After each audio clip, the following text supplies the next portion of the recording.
Welcome to Jeffrey TV. Hello mga kalods, andito na naman tayo sa ating mga tutorial about glass and aluminum installation. Ito po ay pipresyohan natin ang bago po naming nagawa na lalagyan ng mga speaker, mga amplifier po natin at mga kagamitan po yan na pwede natin lagyan ng amplifier, mga microphone. Request po yan sa ating community. Yan, may mga hunos ya. Ayan, may mga hunos with K. Yan, may its handle. Aluminum po yan lahat mga kalods. At ginagamitan natin ng cladding yung mga ano niya, bubong niya. Sliding na yung amplifier, may nakalagay ng amplifier para sa ating sukat. Tatlong amplifier dyan dito sa kabila. Lagyan ng mga wire yan sa mga RCA lahat na related po sa sound system natin. Yan sa taas makita natin yung may lagay na ano namin para hindi ma-slide yung mga yan. At sa likod rin may mga stopper yan na hindi siya malaglag yung mga speaker natin. May mga gulong yan, mga with bearing yan. May mga stopper yan para di malaglag yung mga ipapatong dyan sa taas na bahagi. Yan. May lock para di magalaw-galaw kung sino-sino. Dapat may mga lock siya. Ayan, sliding cladding po yung sliding rin namin, dinobli rin namin, lagyan lang namin ng ano. Ayan. Ang height po dito mga kalods ay nasa 4 feet po yan, tapos ang lapad niya sa 3 feet. Tapos 1.5 ang ano po niya, lapad sa gilid. Nagpagawa po ito dito sa amin na sila po ang nagbigay ng mga sukat po.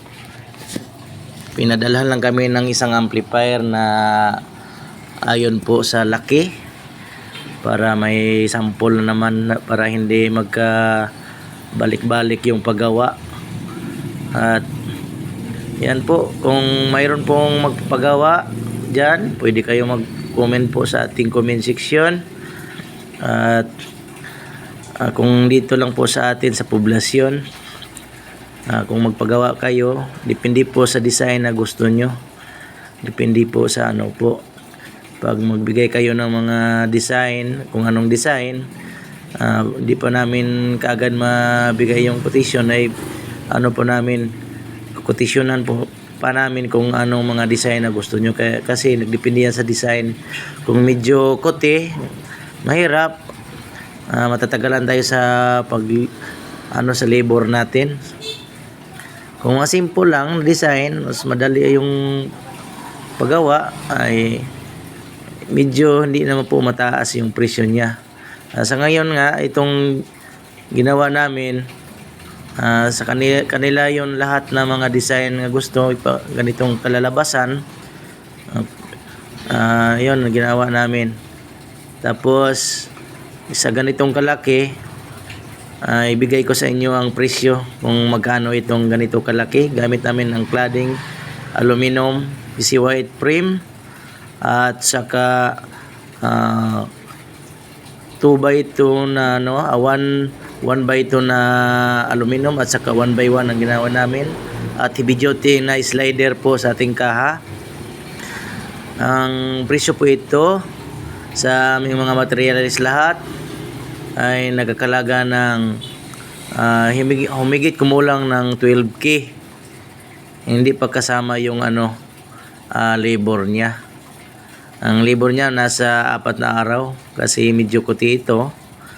Tapos inano namin na 24K, tapos nabigyan namin ng previous po yung customer namin, naging 23K na lang ito na ganito kalaki. Ito ay maganda kasi hindi na kayo magpabalik-balik ng paggawa.